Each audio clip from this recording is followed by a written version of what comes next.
Let me guess, you love the idea of professionally lit portraits, but as soon as people start talking about softboxes, modifiers, grids, and big light stands, you're out. The good news? You don't need any of that. In this video, I'm going to show you how to create clean professional portrait lighting using a couple of inexpensive Speedlights, a piece of foam board, and a really simple setup you can do pretty much anywhere.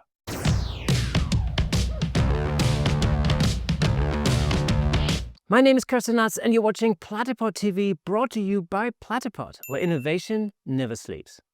Alright, here's the core idea. And it's ridiculously simple. Soft light isn't about expensive modifiers. It's about size and distance.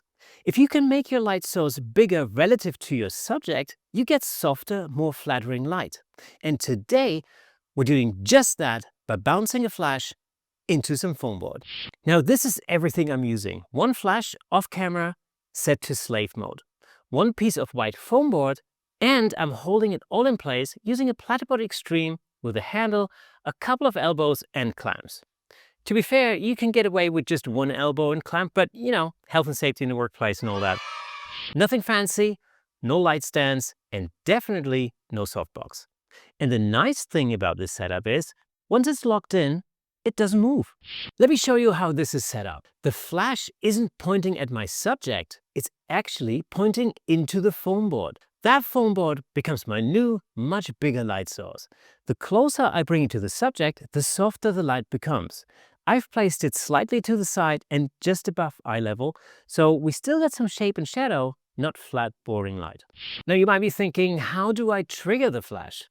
Do I need a radio trigger? Well, if you have one, awesome. If not, there are two really simple workarounds. You could either connect the flash by cable to your camera. Pretty much all modern cameras nowadays will have a flash sync port. Or, and this is what I'm doing, you can use a second flash to trigger your main light. Some cameras have a built-in flash, or you can use another inexpensive Speedlight on camera too. I've got a second flash on camera set to its lowest power, purely to trigger the main flash, and you won't see that in the final image.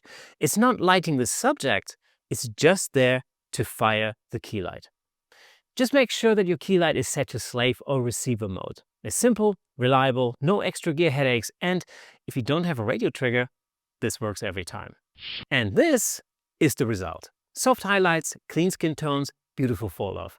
And this portrait is lit with a single light and a bit of foam board.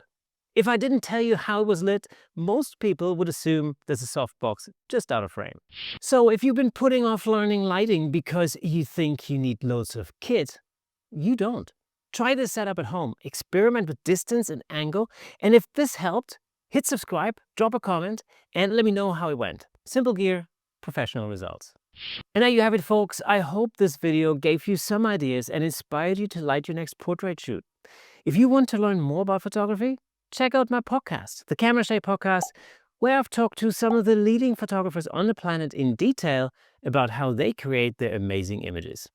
And if you're not yet following the Camera Shy Podcast, then what on earth are you doing? Check it out on YouTube, Apple Podcasts, Spotify, and wherever awesome podcasts live. You'll find all the links in the description below. As always, take a snapshot of your setup or share your final shots on Instagram. If you've been experimenting with Platypod gear or try out the setups we've discussed today, I want to see your creations. Make sure you tag Platypod on Instagram and use the hashtag #PostMyPlatypod. And if you like this video, we have a button specifically for you right here. Join the community over on Facebook to see what other Platypod users are up to, and ring the bell so you don't miss our regular videos. That, my friends, is all for today. Keep creating, and I'll see you next time.